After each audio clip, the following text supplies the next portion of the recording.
ایک دور دراز گاؤں میں جو پہاڑوں کے کناروں پر واقع تھا، جہاں مٹی کے گھر ایک دوسرے کے ساتھ جڑے ہوئے تھے اور سردیوں کی سخت راتوں میں تیز ہوائیں ان پر چلتی تھی، وہیں نورا پیدا ہوئی ماں کے بغیر۔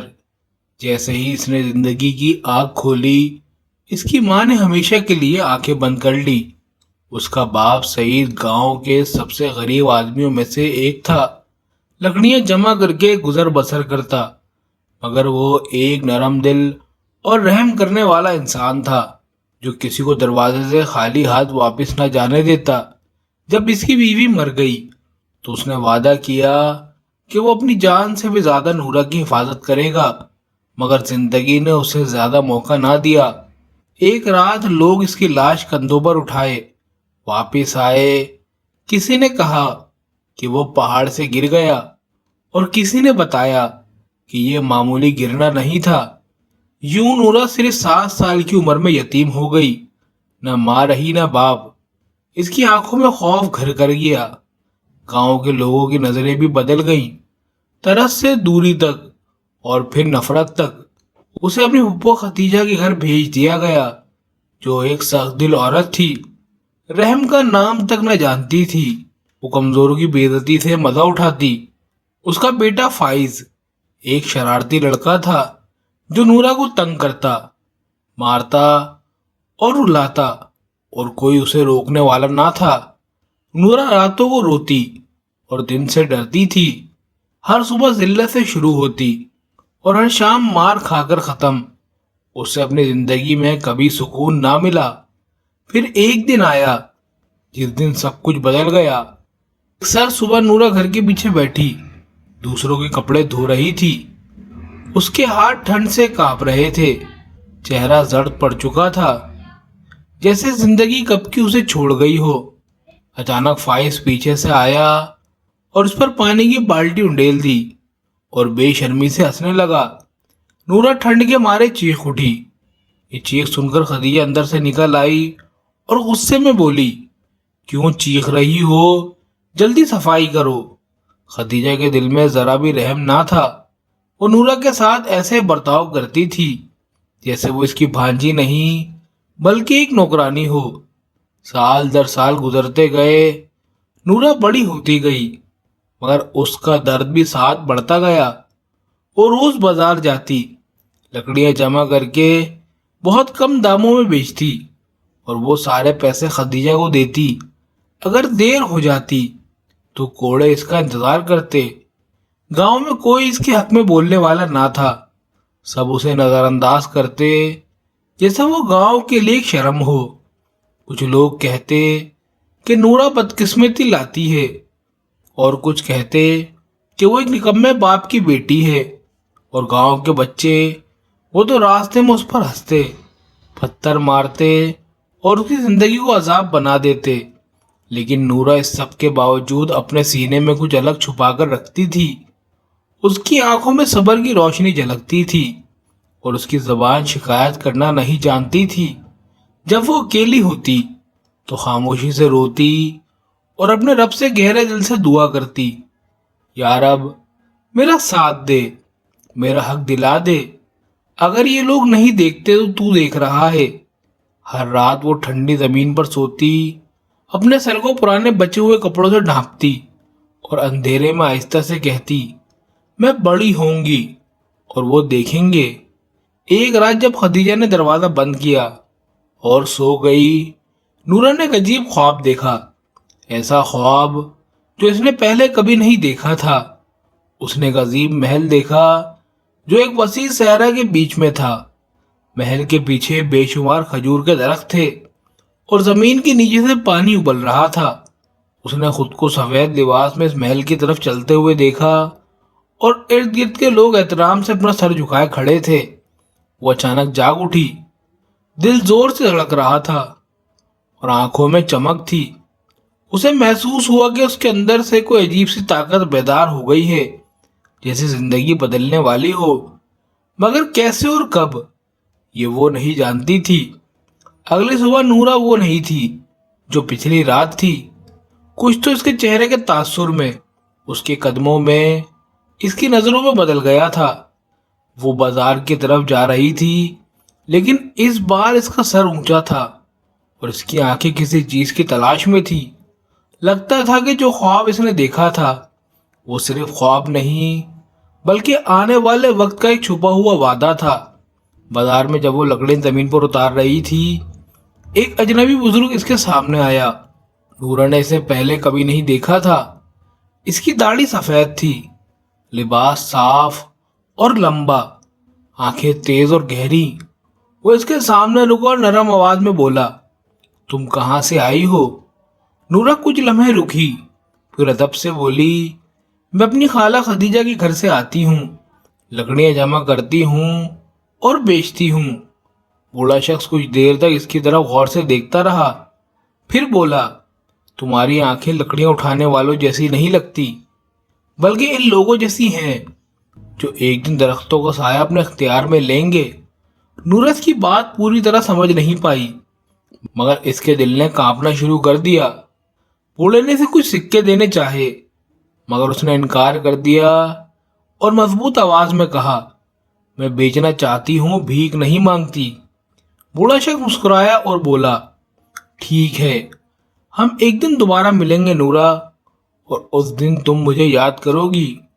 پھر وہ ہجوم میں چل دیا اور غائب ہو گیا۔ نورا واپس گھر آئی، مگر اس کا دماغ وہیں اس آدمی کے پاس رہ گیا۔ یہ شخص کون تھا اور اس نے ایسا کیوں کہا؟ جیسے ہی وہ گھر میں داخل ہوئی، خدیجہ اس کا انتظار کر رہی تھی۔ اس کے ہاتھ میں ایک لمبی لکڑی تھی اور وہ چلا کر بولی، کہاں تھی تو اے حرام زادی؟ دیر کیوں ہو گئی؟ نورا نے کوئی جواب نہیں دیا، بس اسے ایک الگ نظر سے دیکھا، جیسے اب اسے اس سے ڈر نہیں لگتا۔ خدیجہ نے اسے مارا، مگر نورا نہ روئی نہ چیخی، بس زمین کی طرف خاموشی سے دیکھتی رہی، جیسے وہ اپنے آپ کو کسی بڑی چیز کے لیے تیار کر رہی ہو۔ اس رات وہ ہمیشہ کی طرح زمین پر سوئی، لیکن اس بار اس کے ہاتھ میں کچھ نیا تھا۔ وہ اپنے خواب کو تھامے ہوئے تھی۔ اگلے دن کچھ ایسا ہوا جس کی کسی کو امید نہ تھی۔ گاؤں میں مقابلے کا اعلان ہوا۔ جو شخص شیخ سالم کی پرانے کھیت میں مدد کرے گا اسے انعام دیا جائے گا، لیکن سب لوگ ڈر گئے کیونکہ وہ حویلی پہاڑیوں کے قریب تھی اور کہا جاتا تھا کہ وہاں جنات رہتے ہیں۔ مگر نورا نہیں ڈری۔ جب اس نے یہ اعلان سنا تو اس کے دل میں کچھ ہلنے لگا۔ اس نے سوچا، کیا وہی شیخ سالم ہے جسے میں نے بازار میں دیکھا تھا؟ وہ اعلان پڑھنے لگی جو بازار کے دروازے پر لگا تھا، ایک مزدور کی ضرورت ہے جو اعلی حضا کی کھیت میں رات گزارے اور کام کرے۔ جو ایک رات صبر کرے گا اسے ایسا انعام ملے گا جو ہر قیمت سے باہر ہوگا۔ گاؤں والے ہنسنے لگے اور کہنے لگے، کون پاگل وہاں رات گزارے گا؟ ایک اور نے کہا، وہ تو جنات کے کھیت ہیں، کئی لوگوں کی موت کے بعد وہاں کوئی نہیں گیا۔ لیکن نورا نہ ہنسی نہ جھچکی، وہ خاموشی سے گئی اور مقابلے کے لیے نام لکھوا دیا۔ سب حیران رہ گئے، خود شیخ سالم بھی۔ جب اس نے نورا کو دیکھا تو بولا، تم؟ نورا نے اعتماد سے سر ہلایا اور کہا، جی، اگر آپ سچ میں سنجیدہ ہیں تو میں تیار ہوں۔ شیخ مسکرایا اور اپنے ساتھ کھڑے مردوں سے کہا، اگر اس کا دل تم سے مضبوط ہے تو اسے کوشش کرنے دو۔ رات کو نورا خاموشی سے خدیجہ کے گھر سے نکلی، کسی کو کچھ نہیں بتایا۔ اسے ذرا بھی خوف نہیں تھا، بلکہ ایک عجیب سے یقین تھا۔ وہ کھیت پر پہنچی، اس کے قریب حویلی کے اندر چلی گئی۔ دروازے ٹوٹے ہوئے تھے، ہوا تیزی سے چل رہی تھی اور آسمان پر کوے خوفناک آوازوں میں بول رہے تھے۔ نورا اکیلی اندر گئی۔ ہر چیز پرانی تھی، دیواروں پر مٹی جمی ہوئی تھی اور درخت سوکھ چکے تھے۔ میدان مٹی سے بھرا ہوا تھا، مگر نورا اندھیرے میں یوں چل رہی تھی جیسے اسے یہ جگہ پرانی معلوم ہو۔ جب وہ میدان کے بیچ میں پہنچی تو اسے نئی مٹی کا ڈھیر نظر آیا، جیسے کسی نے کوئی دفن کیا ہو۔ وہ آہستہ آہستہ قریب گئی، بغیر چھوئے